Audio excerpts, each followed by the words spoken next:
In this original podcast series, we take a peek behind the curtain of some of the world's biggest film events and talk to some of the industry leaders and working pros across every department of independent film and television to find out what it's really like. The Hub is a weekly in-depth chat about all things film and television, what movies are featuring at the upcoming GMA Awards ceremony, past winners, premieres, nominees, red carpet gossip, career advice, and insider info to help you better prepare for a career in the film industry. You're listening to The Hub, your weekly fix for all things film and television, and some other stuff. Hosted by Jason Matthewson. Okay, welcome everybody. Welcome. We are live. Welcome to episode. This is the fourth live stream in the first series. It's going to be number 10 in the series, which will be released in all the major platforms. The premiere date for the first block of season 1, I'm letting you know now, it's going to be 2 p.m. on May the 4th. So that's next week. You'll be able to get the first half of season 1, and that nicely brings me into our guest today. Please welcome the very lovely Lorenzo Tambruni. Lorenzo, buddy, how are you?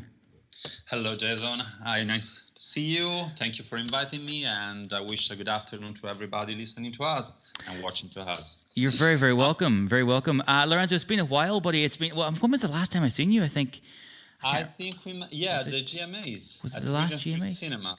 Yeah, I suppose, actually. Just 4 months ago, but it looks like years. It feels like so long ago. For everyone who doesn't know, Lorenzo and I know each other for a while now, and we've got to know each other through the GMAs, which is a festival that myself and my business partners run, and Lorenzo and Clara, who is his business partner, who is an absolute sweetheart. Is she watching or listening in today? Is she watching? Hi, Clara. Hey, Clara, how are you doing, darling? Come stai, darling?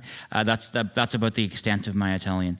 But Lorenzo and Clara, they both run CinemaItaliaUK, which is a wonderful foundation and charity that brings wonderful Italian cinema right here to the UK. And with the insurgence, I think of the last...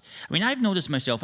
answer me this. Have you noticed, as an Italian person, I've noticed, and I'm not Italian, that there's been, even just in the last, I'd say... maybe 3 or 4 years even, the insurgence of the amount of Italian people now in London, and I can only speak for London because that's where I live, but I'm sure all over, but the amount of Italian people that's come over here in the last couple of years has been huge. Apparently there's something like 6 million right here now in the UK, which is great, because with that brings everything that they want and wish for, and some of that, of course, is cinema. And then you guys bring that, so you service the cinema angle of it for the Italian market, but not just that, because the Italian cinema is wonderful, and I think it's becoming much more popular here in not just here. I was going to say here in London, but what I mean by that is in the Western world, in the English-speaking Western world, should I say? I think it's becoming much more popular, and it's wonderful. Through yourselves and through running the Gold Movie Awards and being at the Regent Street Cinema, which we'll get into in a little minute. What a wonderful venue that is. I've been privileged to see quite a lot. In fact, I remember Gada's movie El Padre, which was seen with Willem Dafoe was there that day, and Ray Fiennes, and that was such a great film, and something I would never have expected to see someone of Willem's caliber in, but it was such a different role for him, and I thought it was wonderful, and it was like art house almost, for someone that's maybe not as well used to seeing the intricacies of Italian cinema. How I would sort of like give it a place would be sort of like, film noir, maybe even art house for sure. Even it was really cool. So. Yeah, how do you find that the Italian cinema is adapting over here to the British market? Well, I believe it's doing well. At the moment, Italian cinema is reacting very well about the changes. I'm speaking before coronavirus, fortunately, but I'm seeing there are a lot of great attempts. For instance, in terms of TV series, HBO co-produced My Brilliant Friend, based on the novels by Elena Ferrante, which were a huge success here in UK and America. So we are talking about an Italian writer that after decades becomes to be one of the world best-selling authors. And HBO approaches Italy to produce a TV series about that, about a history set in Italy with Italian actors, so Italian. Spoken in Italian language, actually spoken in Neapolitan language, which is very different from the Italian one. So, or for instance, the success of a more Italian product like Gomorrah, even in this case, based on a very popular book about criminality, and a product which is available even here on Now TV, and it is a totally Italian production. So, I mean, there has been and now, for instance, and just another case, the case of The Devils, which is a TV series featuring Patrick Dempsey from Grey's Anatomy, and Alessandro Borghi, which is one of the most important Italian actors in Italy at the moment. And it's out now, and it's getting rave reviews, and it's set in the city here in London. So we have a story of British finance with Italian interactions, also told by a British team and told by an Italian team filming here. So it's a Wall Street for a new decade. So a subject that until a few years ago would have been completely in the hands of Americans or British people is now becoming developed in a story with an Italian team behind. Or for instance, now again another example, still from TV. 000 is a new TV series, still from a book by Roberto Saviano, which is going to talk about the narcos and the drug dealing markets all around the world. So yes, I mean, Italian approach is turning very looking on the outside. We are going really to bring our stories and our talents outside of our national borders. It's something that we hadn't attempted to do in quite a while. Yeah, I mean, I've spent quite a lot of time in Italy now over the last 6 or 8 years, and as you know, I work with my business partners are Italian, Marco Rocalchi and Anthony Rialone. So I go there quite often, and those guys are based in Feltre, near Belluno. You know this, up by the Dolomite. And first of all, I want to say this: I don't think I'd ever been to Italy actually before. I'm not sure if I have, before doing 21 Files, which was the movie that I met Marco on. And it's such a beautiful country. Oh, my God. Now, just like every country, you've got your problems, you've got your issues, and there's the governmental issues. And, you know, things, it's an oxymoron, Italy, for me. Because it's so beautiful and it's so quaint and it's so idealistic and to an extent as well nationalistic as well. The people they're Italian loves Italian, and that's great. That's wonderful to see that you're so proud of your country, and it's such a beautiful place, and the talent there as well is immense. But then, of course, you're faced with all the governmental issues that make things difficult. You know, as you know. And maybe so for the folks outside at Italy, they don't know this. There's so many different police forces, and it just becomes quite difficult. And the tax system and so forth is quite high, and it just becomes difficult to do stuff. But when I totally agree with you, there is so much story. There's so much diversity of story within your country. I mean, come on, it's Italy, it's Rome, it's the birthplace of Western civilization. You have everything. If you want like the gangster stuff and the mafia stuff, check. You got that all day long, twice on Sunday. You got the whole Roman thing. It's amazing. And to see so much of it coming here now and to be explored and developed. And as great as all these different platforms are, and some people say that, you know, Netflix and Hulu's and the big massive powerhouses are sometimes detrimental because they're so powerful, and that I do agree with that point to an extent. I think they're also wonderful because they have the scope, the money, and the people to be able to take chances. And because of that now, like you mentioned, the Narcos storyline is now, I didn't know this, but I guess it's going to Italy now to tell a story there. And there's so much story that if you have someone like Netflix or someone super powerful like that, then they can take a story, and if it's made, impeccably well, then the people don't really mind having to read subtitles for the length of the movie or have it dubbed, because there's a number of different ways to get it out there now, and I think it's great, and I'm looking forward to seeing what's coming at us, and from the festival side of things, Marco and Anthony being Italian and the GMAs being born in Italy, we do have, we get stuff from all over the world, as you know, but we do have quite a lot of Italian submitters, and the quality of the work's immense. It's really, really, really good, like really good. And I have to say as well, I'm delighted at how supportive that Italy has been on a national scale. I mean, we now, and thank you so much. You guys have been so supportive over the years for the awards and our events and various other things. But now, once we've kind of reached a certain level, now we have like Mediaset and Rai TV, which for people who don't know, Mediaset and Rai TV are essentially the BBC and the Channel 4, the national networks of Italy.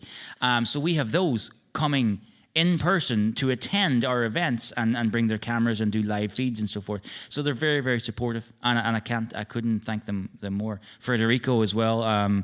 He's such a great friend as well, and he's your correct me if I'm wrong. He's your political correspondent. Is that right?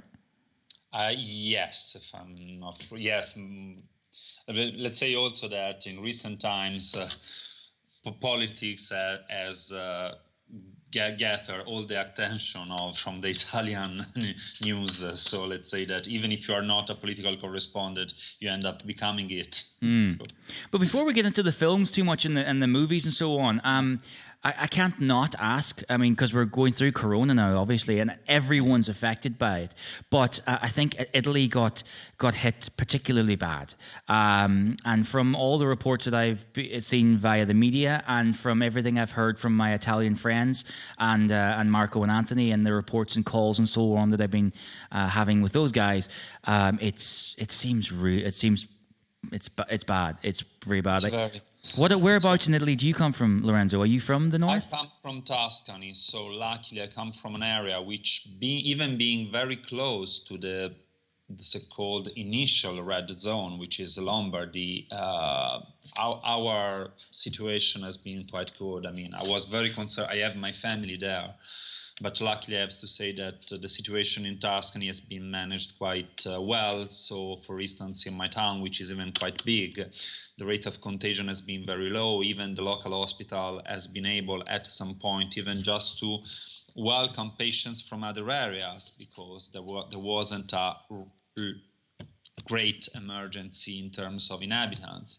Mm-hmm. And I read that just a few days ago, they just closed one of the area dedicated to coronavirus. So it means that the situation is slowly coming back to normality. A huge question mark is on May 4th, which will be the day in which, in theory, Italy starts to relax a bit the various parts of the lockdown. Mm-hmm. And I keep my fingers crossed that maybe people which come from 2 months of lockdown won't be tempted to overrule a bit and bring all the efforts that we've made until now back to square one.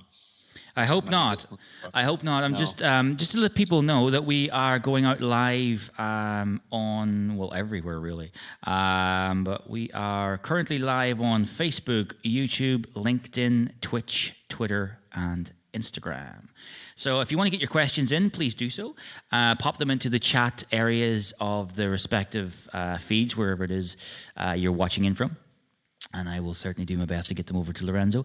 But yeah, no, things are particularly bad over there, and I'm delighted to hear now that I think as a globally we're starting to get over the hump, to get over that curve or whatever you want to call it, and we're now, I would hope, on we're on the trajectory of light at the end of the tunnel, so to speak. So hopefully we'll be in the next 2, 3, or hopefully no more than that, 4 maybe weeks, our various governments will start to relax these the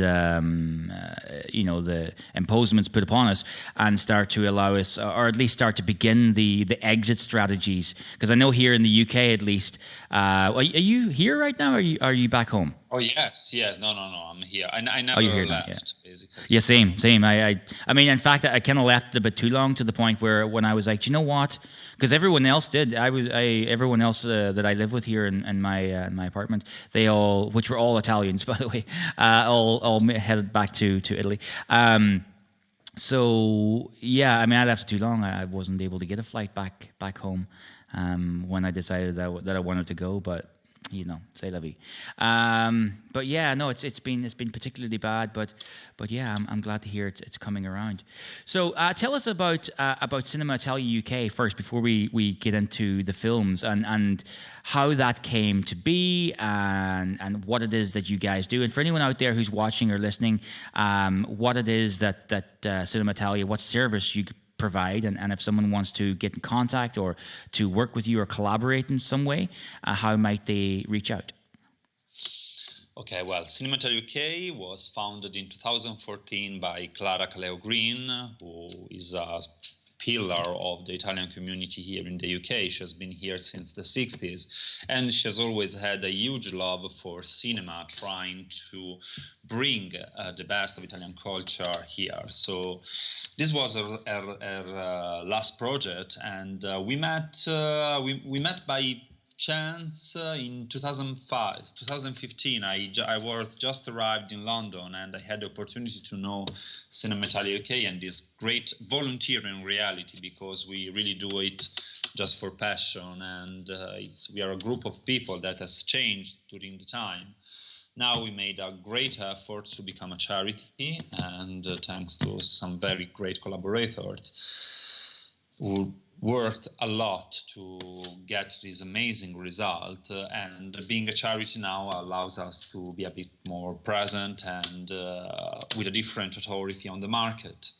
Mm-hmm. And so we basically have our monthly screening now at Regent Street Cinema, which is one of the most beautiful venues in London, if I may say. So full of history, actually. Oh, absolutely. All the cinema still existing in Europe.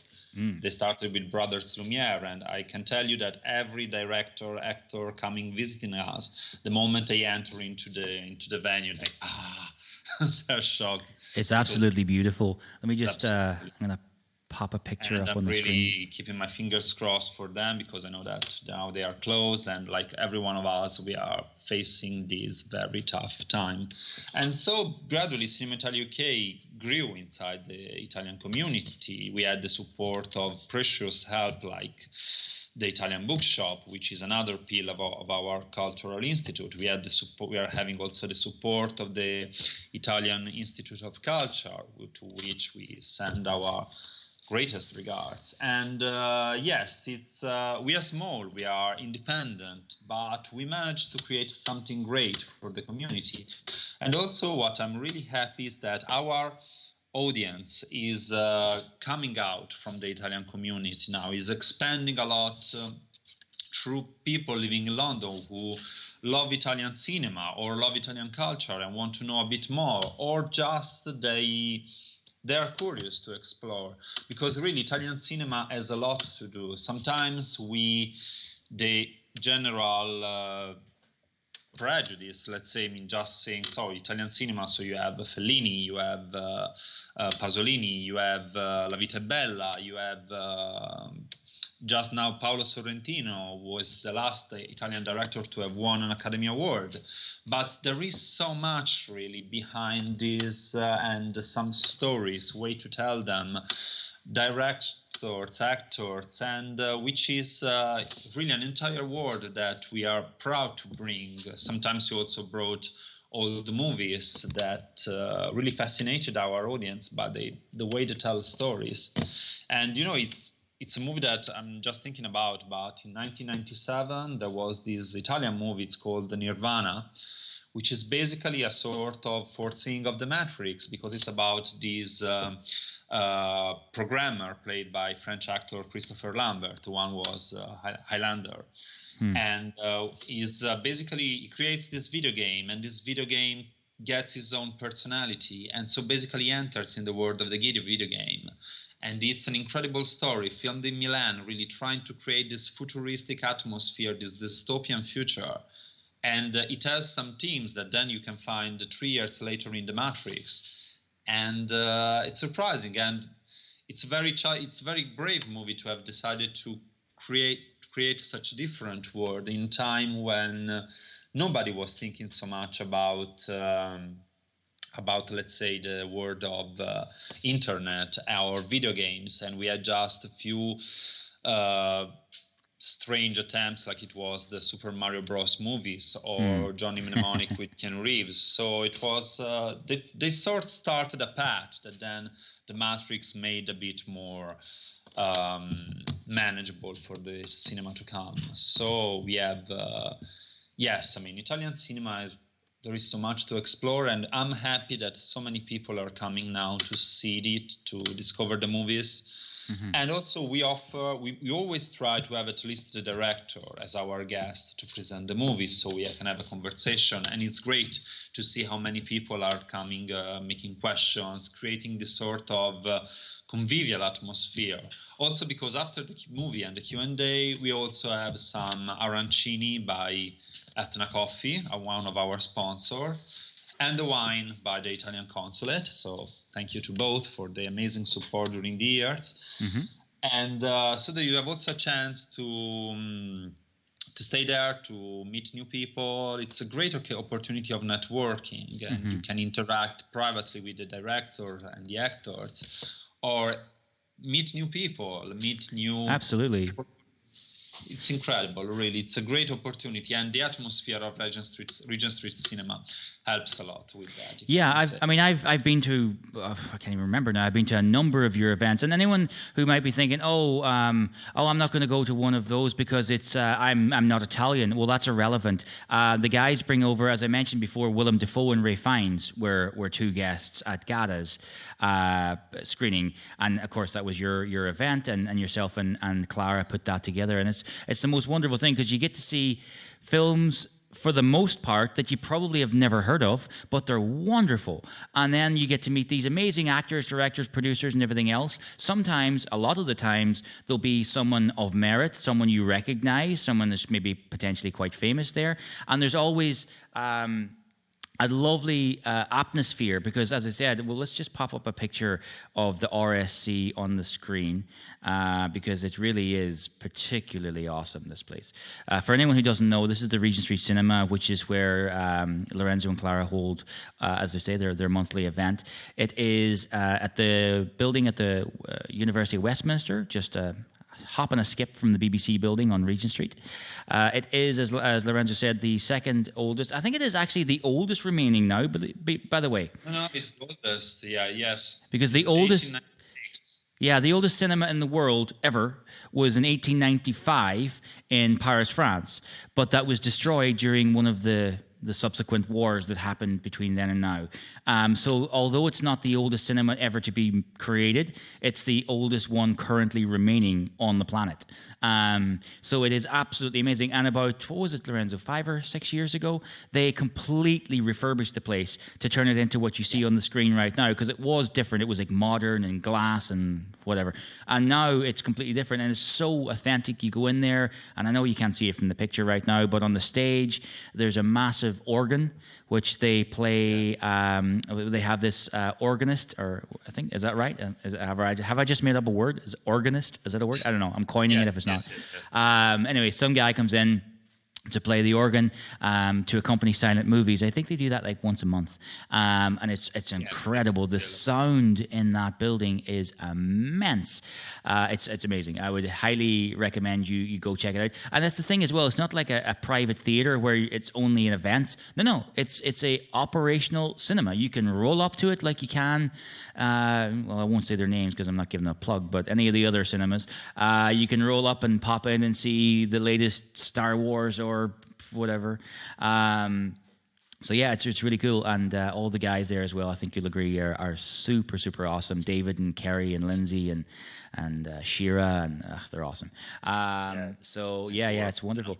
So, but yeah, no, I would definitely recommend anyone who wants to go down, any actors out, it doesn't matter if you're an actor, anybody in the arts, get out there, get to a CinemaItaliaUK event, and it will here at the Regent Street, or any of them for that matter, because there's an amazing atmosphere, and the guys put on a wonderful event where you can meet and network, as Lorenzo says, with some great people. I mean, I've met so many great people, and a number of jobs and prospects have come out of just meetings, not least yourself and Clara, of course.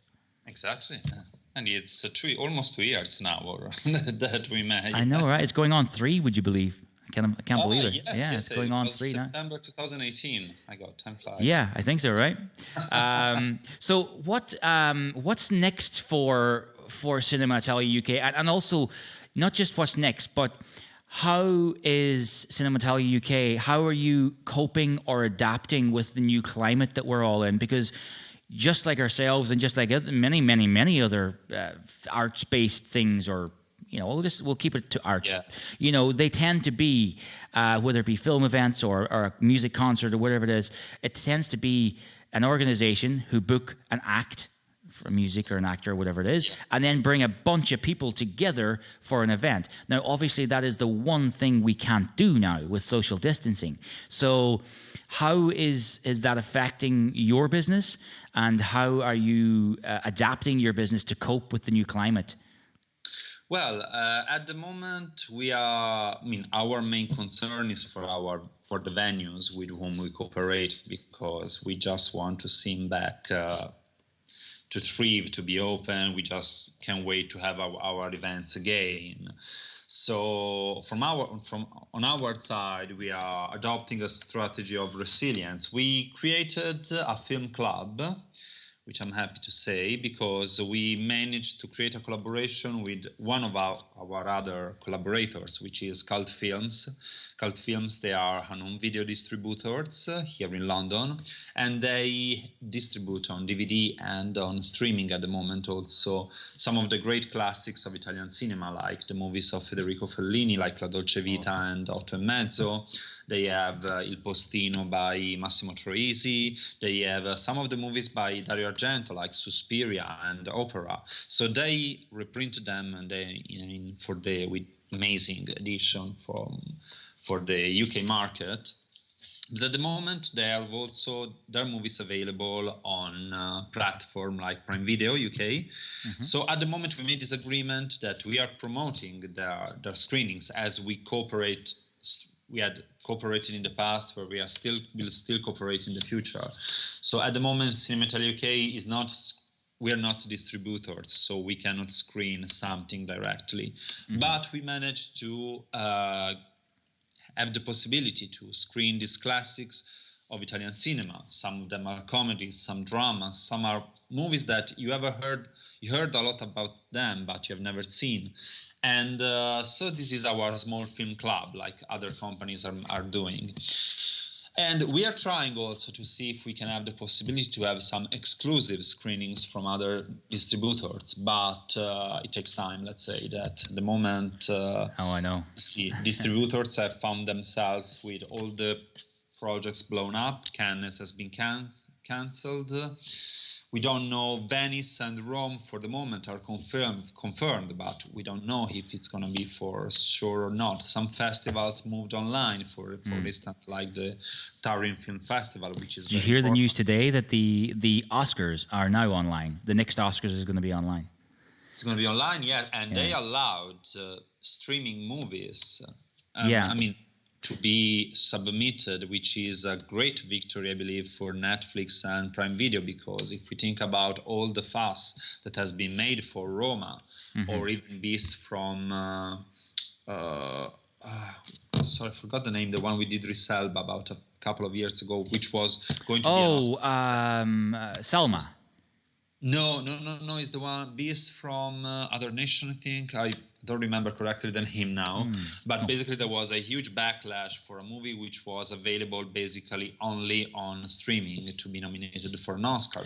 Is that the one, De Niro, Pacino, Pesci, The Irishman? Yeah, also about The Irishman. There has been which you still haven't watched yet. 3 hours. Come on, Marty. That's too much. Wow. It's quite long. The first hour, it's a bit slow, but then when Al Pacino comes on stage, it's amazing.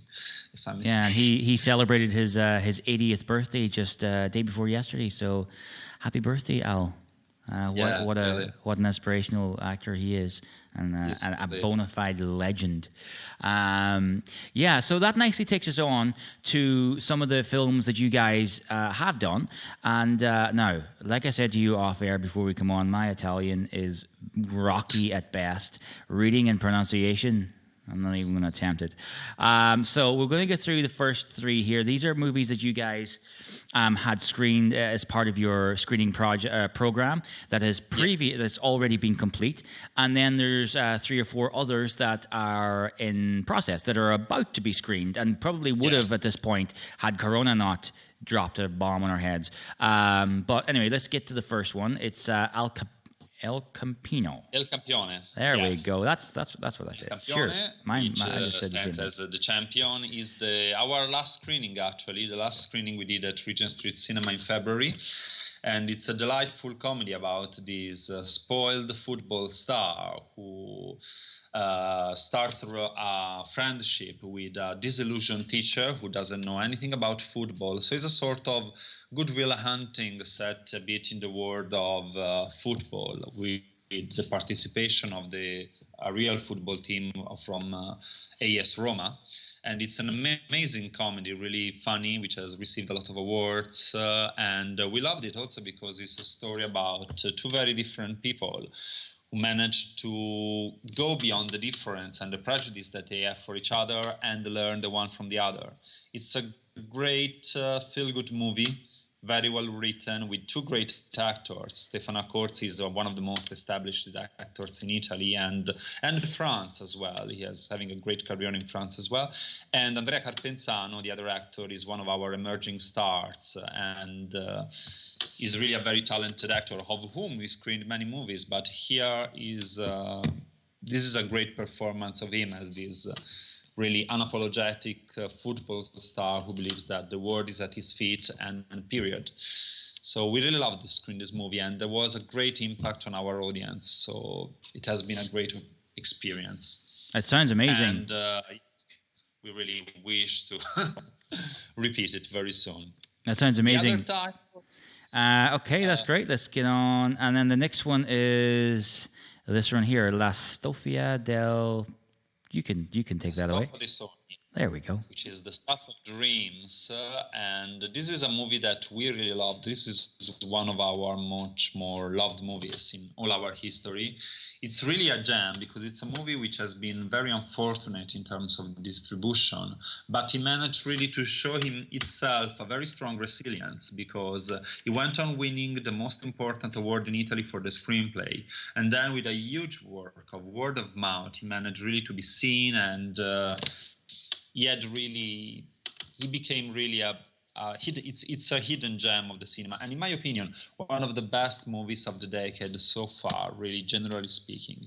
It's a story that can appeal a lot also in Britain, because it talks about Shakespeare, because it's basically The Tempest set in Sardinia. The director is a very great friend of CinemaItaliaUK. His name is Gianfranco Cabidu. He's a director and musician. He's an amazing person that we had as a guest in many opportunities. And with this movie, basically creates this great love letter to the theater, retelling the story of The Tempest and creating this island, which is a real island of Sardinia, the Asinara, where there was this prison, a sort of Italian Alcatraz, we may say. Mm-hmm. And they are waiting for these people from the mafia to be transported, but their boat has a shipwreck. So basically, they are stranded on a beach, these criminals and a group of actors who had embarked by chance on the boat. So basically, the criminals tells the actor, "We pretend to be part of your company, so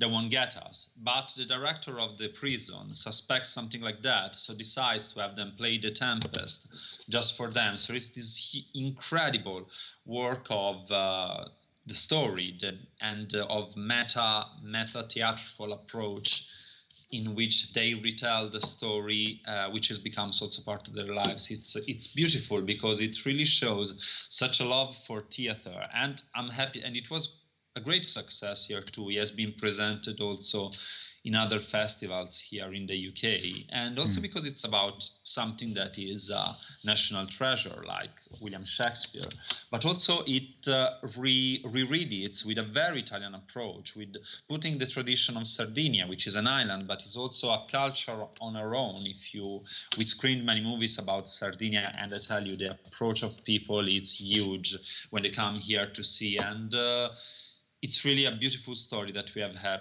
are happy to have brought, and to wish really the best, because it's a masterpiece in my opinion. It sounds absolutely fantastic. I'm curious myself. First of all, so far, anyway, at least the last two we've spoke about, are they in Italian, and or are they is it Italian or mixed or English, or what's going on? They are in Italian with English subtitles. And have these films been distributed yet? I mean, if somebody was to say, oh, I want to get that film, I want to watch it, or if someone in, say, my own position, I want to get that film for, say, festival or potential festival, or if there's any festival programmers out there that's listening and think, you know what, that sounds like it could be right up our street for the festival that we run, wherever in the world that might be. How would one get in contact, or is that a possibility? Maybe they already have distribution in place and that's no longer a possibility.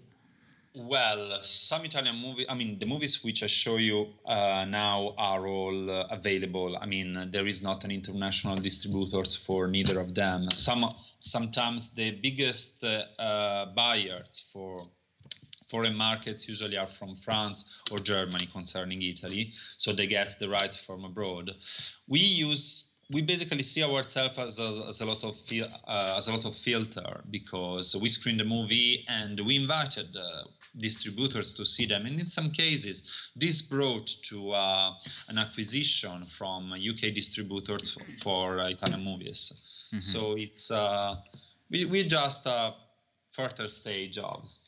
We are not a festival, but we try also to give this opportunity to Italian filmmakers to be discovered abroad, and maybe make a deal, that however it wouldn't happen, maybe because sometimes you know how it works at festivals. You add 10, 12, 15 screening a day, you go from one side to the other, you never watch everything. Here you have the possibility to see a film which is not distributed yet in the UK, because let's say that 95% of the time we present movies that don't have a distribution. So you can say, I'm gonna come, enjoy that movie, focus on that. I don't have to run away to another blog to watch another movies. I'm not coming from 2 more viewings like it happens at festival. So yes, we gave the possibility also to enjoy the movie and its values, its history, and so yes, it's a service also for distribution. Absolutely, and that nicely brings us on to our next one, which is this one right here, which I love the poster for, by the way. That's super good. Again, not going to even attempt to pronounce that. Ombre, I know that's the last word. This is another movie that we loved, and I chose it also because it's from a great female director. Her name is Valentina Pedicini, and the movie is Dove cadono le ombre, which means Where Shadows Fall. It's a great story because it's a mix of drama, gothic story. It's about this genocide that basically happened in Switzerland through mental institution about this nomadic population.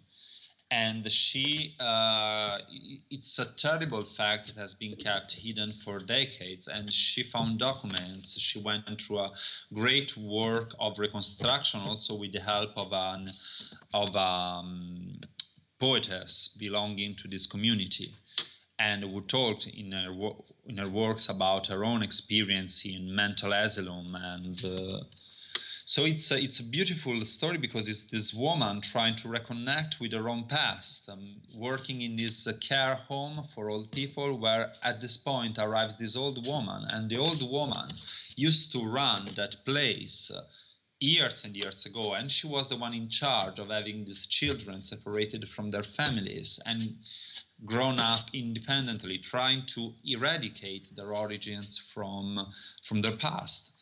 And it's a beautiful story because it's a drama filmed amazingly with a great direction of photography. It looks amazing. It's a true story that no one spoke about, and we were happy to welcome it also because, it's something that has been discussed a lot, that, for instance, in many cases, female directors are being a bit undersighted compared to male directors. Absolutely. They've been underexposed. I was very curious by the story which told, and I saw some of the pictures, so it was a kind of imagery that really usually fascinates me when you talk me about Gothic stories and hidden dramas. I love history a lot, so you get my attention already for 80%. When I watched the movie, I say, oh my God, we must have it. We really must have it. And we're glad to create it, to discover the story of also the director and the amazing effort she made to bring out this story. And if I have to say, this is a bit of a personal memory. I remember when we met and we had to screen the movie that she told us, you can't imagine how much what you're doing means for us directors. It's something that really, I don't know. I felt a bit that because, we love cinema like you do, like the people watching it us do. But, I like to speak about cinema. I've always been involved in movie promotion, even in my past, in different ways. And that emotion really let me think that we're doing something. And it's true, because there is so much effort in preparing a movie, in finding the idea, in writing it, in filming it, finding the money. And maybe you push it out to the world, you distribute it, and nobody watches it sometimes. That's the thing, right? You know, and I know, and most probably the people listening know that to make a movie, when you see a movie in a cinema, right? Let me just give you a little bit of context here, people. When you see a movie in a cinema, it is a bona fide goddamn miracle that it's there, because 95% of the 100% of movies that get attempted to be made don't get made. And the 5% that do get made, 5% of that make it to the cinema. So you're talking 5% of 5% that make it to the movie theater. And people always say as well, oh, your movie's in the movie theater, it's in the cinema. Okay, it's a successful thing then. If it's not in the theater, i.e. if it doesn't get distribution, it's not. But now, in today's age, of course, there's an abundance of ways to distribute your film. There's the movie theaters. And quite honestly, I think the traditional movie theater setup is becoming a bit of a caveman type of a way to do things. It's not. I mean, it's great. Don't get me wrong. I'm still attempting and pursuing theatrical release for some of her projects, but there's a number of more dynamic ways to do it now. Whether it be the VOD platforms, and there's a million and one of them. By the way, it's not just the big powerhouse ones. There's a million and one. But yeah, no, it's really, really difficult to make a film, and you know, it takes a lot of effort and years, believe it or not, for the producer and the director. They're going to be on this thing for years. So and then when you finally make your movie, and here's the thing, right? When you are making a movie with Sony Pictures and you've got $250 million, great. Whoop-de-doo. But most of us don't have that. So you make the film, you do the very best you can with the very limited budget you've got. You've got a number of people's suits usually telling you can't spend this, you can't have that, you can't have this, you must have that, etc., etc. And then you've pulled out whatever couple of hairs you've got, and you finally got your movie to a release. And then after maybe 2 years, 3 years, 10 years, I mean, this will give you a bit of context. Ryan Reynolds, who is a massive movie star, it took him 10 years to convince Fox to make Deadpool. Now, obviously, we now know that that's a massive hit and we all loved it. But if it takes him 10 years to convince Fox to make Deadpool, then what chance have the rest of us got? But my point is this: you finally get your movie made. It takes you whatever length of time it takes you and whatever effort. And then you put it out there, and somebody sitting in their boxer shorts with a can of beer will go, nah, that's crap. And they have no clue what they're talking about, but their opinion matters. Because if 10 or 15 people come out, or whatever, 10 or 15 is too many, or not enough, should I say, but the public come out and go, nah, I didn't like that, that's crap, that's a bad movie, then that's it, you're done, you're beat. And you have experts putting out stuff, and then people who don't know what they're talking about reviewing it. Because everyone's a critic. Everybody's a critic behind a keyboard. So it takes a lot of effort. And on that, I want to jump into the questions here really quickly. Before we move on, I got a question from Annalisa, who's from Rome, but she's here in London. And she says, I've made a film. It's a short, and it's in Italian. How would you suggest that I bring that to a British market and get it screened at the very least here in London? Or anywhere, for that matter of fact, or get it into the festival circuit?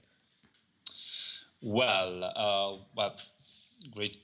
Congratulations, Lisa, first, because every time that someone managed to create something, it's amazing. Well, that would be important to know. I mean, English subtitles are the first step, absolutely, because I can tell that the first thing. But there are so many competitions. If I may suggest one, and you know them too, Jazz, on Shorts on Tap. Absolutely. Great idea. I was just going to mention them, Federico and Filippo, is it? Yeah. Michele and Filippo, Michele, yes, they do an amazing job. Yeah, absolutely. And, yes, Annalisa, if I may say, Shorts on Tap, you can Google them, but they are all on any platform, Facebook, Instagram. They have monthly events. I mean, they will go back to have monthly events like all of us, in which they present short movies from over the world. So they have Italian movies, English movies. They have a section even dedicated to Far East movies. So they have a very great amount of people coming to see them. Also, they have also a section dedicated to female directors. So it's amazing, really. I warmly suggest to contact them and to submit your project to them. And totally agree. Yes, they are really doing a great job. And they're based here in London, so it's an amazing opportunity to get in. And even there, they have networking events with a lot of people attending. So if I may say, I know them personally, I trust their job. Mm-hmm. And we cooperated a lot with them too. So if I may say, Shorts on Tap may be really a great first step if you want to have a look. Then there are many competitions really coming out from every institution. What we have to, all of us, has to do now is just really being informed. We must really be on top of the wave every single second, because you don't know what's going to happen. What I want to say as well about Shorts on Tap is again, I totally agree with you. I've known the guys for a couple of years now, and they're wonderful. Not only are they someone like Annalisa who's commenting in to get your film out there, they guys could certainly assist with that. But also specifically for Italian filmmakers, whatever respect that is, whether it's camera person, actor, producer, writer, whatever. Michela and Filippo are both Italians. They came here and they've been here in London for 12 or something years. They've set up Shorts on Tap a long time ago, and they know what they're doing. They're very well versed, and they've been here for a long time. So yes, there is sending them your project will maybe, if they're into it, they can help you get that out there. But also what's really important is they are so well connected. For an Italian filmmaker, they could be a support system, a support network, and they could assist you to help you. And even if you just have questions for them, and maybe you've just came from Italy, you don't know London yet, you don't know where to go, who to speak to, what to do, they would be a very good first step for sure. And then tell them what you're about. And then if they're into it and so on, they could be willing to help, and it'd be a very good support system. So yeah, definitely agree on reaching out to them as Shorts on Tap. Okay, cool. Let's move on to the next film, which I believe. Let me see. 1, 2, 3. Is it this one? Nope. Just on that one. There we go. So this one doesn't have a title, so maybe you can. Oh, I just sent you the picture. Yes. Yeah. It's Villette con Ospiti. Because I couldn't find a proper poster picture. This guy in the middle, though, he looks super familiar. The guy with the glasses. Who should I know him? Giallini is one of the greatest Italian actors. You have seen him. Did you watch Perfetti Sconosciuti? Yes. Yes. Yes, who was the leading actor in there? I knew I recognized him. He's done some English work as well, English-speaking work, American, British, whatever. I've definitely seen him before in some, non-Italian work, essentially. And he's wonderful, really good. This looks good. I like the concept of this. I like the idea of this whole. I don't know. Obviously, I don't get very much from the picture, but yeah, tell us about it. Well, yes. I mean, the picture is quite explains a lot because it's set in the living room of this villetta, which is the classical high middle class house in Italy. You have with a ground floor and an upper floor with all the rooms. And so basically it's the story about this small community in this town in northern Italy, and apparently everybody's happy. They all have their activities, those who do charities, they're enjoying regular life, but there is so much anger and frustration was going really slightly behind their lives that at some point something happens and everything explodes, really. And let's say that the living room of this house, which is where Marco Giallini and his wife, played by the woman sitting just behind him, which is was Michela Cescon, one of our best Italian actress, is the set of this let's say drama, which would have been a great stage play as well also. And all the characters end up there and something will happen. Cannot say more because I don't want to spoil. Of course. It's very interesting analysis of the dynamics inside a small community. I mean, it's something which we're very familiar if we think about, I mean, let's go a bit beyond Twin Peaks, an anonymous town, then we have a dead body, and then David Lynch, or Peyton Place, the old classic with Lana Turner that our parents and grandparents used to watch. I mean, the small communities, but it's very contemporary about issues with immigration, the various competition inside people, maybe just for nothing, just to be the more brilliant managing the charity, something like that. So it's quite relevant then in today's climate. Exactly, yes. It's, almost, would you say, almost satirical maybe?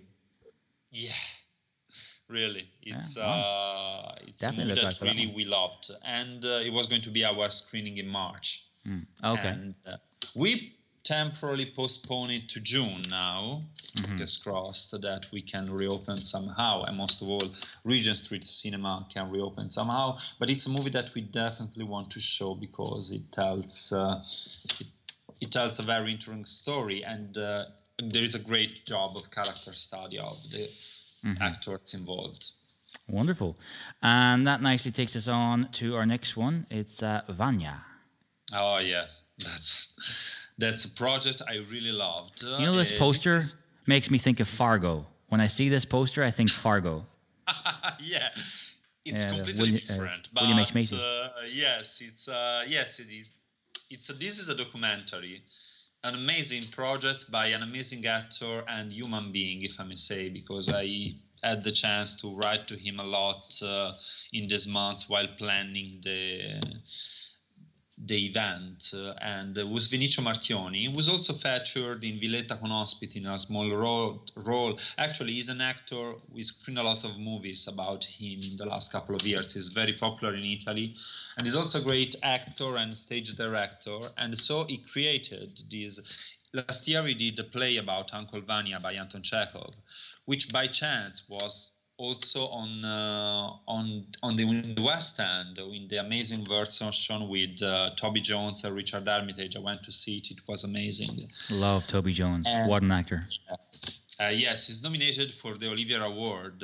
And also, by an incredible chance, we had this documentary too. So let's say that we were planning a great night also in relation with this thing. And so it's a story about, not about the play itself, but how the life of Anton Chekhov, his humor. He is here in Russia exploring his life, his house, his writings. And also it tells how he brought the story of this group of people living in this house, which then received these unwelcome guests. It's great stories about resilience. And the great task that Vinicio Marchioni put on the table was creating a connection with the terrible earthquake, which means the title of the movie, Il Terremoto di Vania, the terrible earthquake which hit Italy in 2009, in central Italy, and it wiped away basically the town of L'Aquila. And lots of and so you have also interviews with people still living there, even if these towns have been abandoned, rebuilt in other places. But some people decided to not leave their houses, and they still live there, and they describe how difficult it is to live alone in these ghost towns. And so it's very moving because, again, as it was La Stoffa dei Sogni, it's a great act of love to theater. Because I have just to open a thing. I mean, one of the reasons why I moved also to England was the amazing relationship with theater, stage plays, actors. To have here, the scene is really boom. In Italy, unfortunately, for a lot, let's say, theater has been a bit put aside, which is now there is a different approach. Now there is, again, new audiences, new theaters, new plays, new actors committing to create new projects. But for a while, really, if you were working on stage, it looks like you were dead, and which was something terrible for me. So again, this story was about taking a big play like Uncle Vanya is a universal masterpiece, retelling it again, opening to new people, to bring a new audience, taking away all the dust. And Vinicio Marchioni did it with such dedication and commitment that I remember I was following him on Instagram, and it was just in the post-production, and I sent him a message via Cinema Italia and told him, once this documentary is ready, you will come to London to show it with us. And he agreed, and we are, again, this one is a screening that we cannot make it for the moment, but it won't be lost because it's such an important document about stage play, the relationship with actors and theater and the audience and the story you want to tell, that it's beautiful, really. And we want to bring it to our audience. We want to give him the tribute that he deserves. And I'm sure that you will. It sounds amazing. As always, of course, and you know this. If we can assist in any way to help you to get these out there, then please just you have my number.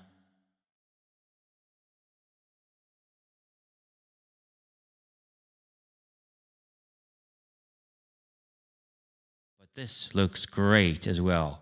This is Gil. Okay, you can go for that one. This was a great surprise. This again is a movie that was supposed to be screened in May or June, and we are going to screen it somehow. And this is Gli Uomini d'Oro, and it's an incredible true story of this group of people working for on this van. In northern Italy, they decide to steal the money that they have to bring from banks or offices back to the postal deposit. They decide to steal this money. It's an incredible plan to have it. They're not criminals. They're just people frustrated with their own issues. They want to have a better life. There is the young man who wants to go to live in the Caribbean. There is the middle-aged man who has done nothing with his life, and he is sick and wants to give a twist to his life. And they create this plan, which is perfect, really like a professional criminal could create. And then they are just betrayed by their own greed. And it's a true story. It's an incredible true story that really happened in the 90s. And Vincenzo Alfieri, the director, who is a young guy, is 33, 34. So it's very quite a firm screenwriter and a great emerging director, made this movie, which has a great cast because you have Edoardo Leo, you have Gianmarco Tognazzi, which are two very established actors. And there is also a great approach in one of the characters. The guy at the center of the picture, Fabio De Luigi, is a very famous Italian comedian. And I don't know, have you seen the movie Foxcatcher, the one with Steve Carell? Yeah, absolutely. Mark Ruffalo, yeah. He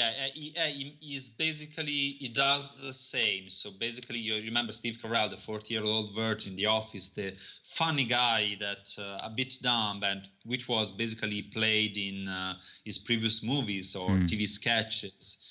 And here is a man in his 50s, disappointed by his life, really horrible figure. Like he makes the same transformation which made Carell in Foxcatcher, from a funny dumb guy to a mask of frustration that is really available to do something to change his life. So really, to everybody who's a fan of him, and he's very popular in Italy, I really watch this movie because he's going to be surprised how a great screenplay and direction transformed him.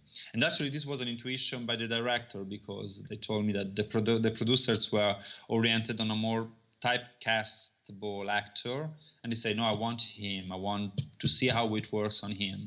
It sounds amazing.